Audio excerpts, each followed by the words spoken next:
ബംഗ്ലാദേശിലെ ഭരണവിരുദ്ധ പ്രക്ഷോഭത്തിനിടെ രാജ്യം വിട്ട മുൻ പ്രധാനമന്ത്രി ഷെയ്ഖ് ഹസീനയെ സംരക്ഷിക്കുന്നതിൽ ഇന്ത്യക്കെതിരെ ബംഗ്ലാദേശ് നാഷണൽ പാർട്ടി.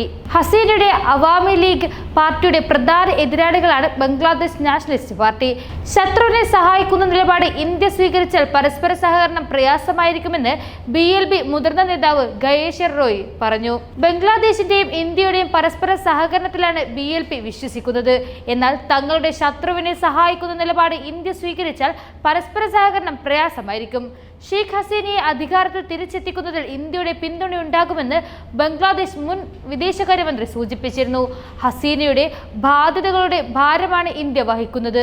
ഇന്ത്യക്കാരും ബംഗ്ലാദേശികളും നല്ല രീതിയിൽ മുന്നോട്ട് പോകുമ്പോൾ ഒരു രാജ്യത്തെ പിന്തുണയ്ക്കുന്നതിൽ പകരം എന്തിനാണ് ഒരു പാർട്ടിയെ മാത്രം പിന്തുണയ്ക്കുന്നത്? BLP ഹിന്ദു വിരുദ്ധമാണെന്നും ഒരു ധാരണയുണ്ട്. എന്നാൽ വ്യത്യസ്ത മതങ്ങൾക്കൊപ്പം വിവിധ സമുദായങ്ങൾക്കൊപ്പമുള്ളവരും BLPയുടെ ഭാഗമാണ്. എല്ലാ സമുദായങ്ങളുടെയും അവകാശങ്ങളും ഉയർത്തിപ്പിടിക്കും.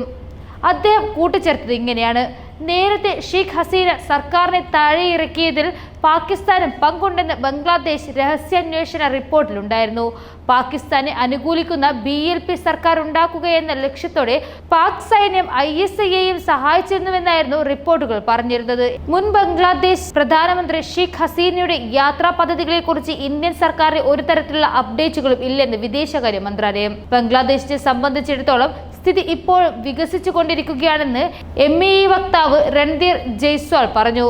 പ്രക്ഷോഭത്തെ തുടർന്ന് രാജിവെച്ച് ഇന്ത്യയിലെത്തിയ ബംഗ്ലാദേശ് മുൻ പ്രധാനമന്ത്രി ഷെയ്ഖ് ഹസീന എന്ന് രാജ്യവിടും എന്നതിൽ അനിശ്ചിതത്വമാണ്. വ്യക്തതയില്ലെന്നാണ് വിദേശകാര്യ മന്ത്രാലയം നൽകുന്ന സൂചന.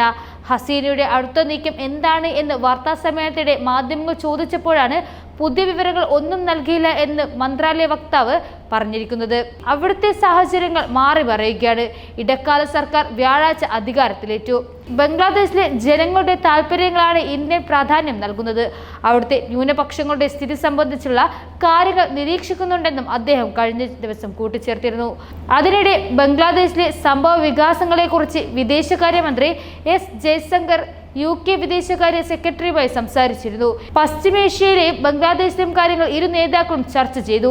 എന്നാൽ ഹസീനയുടെ അടുത്ത നടപടിയെക്കുറിച്ച് ഇന്ത്യക്കോ UKക്കോ നിലവിൽ യാതൊരു വിവരങ്ങളുമില്ല. താൽക്കാലികമായി മാത്രമാണ് ഹസീന ഇന്ത്യയിലേക്ക് വരാനുള്ള അനുമതി തേടിയത് എന്ന് S ജയശങ്കർ നേരത്തെ പാർലമെന്റിൽ വ്യക്തമാക്കിയിരുന്നു. നേരത്തെ താൽക്കാലിക അഭയം നേടുന്നതിന് ഇമിഗ്രേഷൻ നിയമം അനുവദിക്കുന്നില്ലെന്നും അഭയം തേടുന്ന വ്യക്തി അവർ ആദ്യം എത്തുന്ന സുരക്ഷിത രാജ്യത്ത് തുടരണമെന്നും ബ്രിട്ടീഷ് നയം വ്യക്തമാക്കിയിരുന്നു. നിലവിൽ ഹസീന ഇന്ത്യയിൽ തന്നെ തുടരുകയാണ്.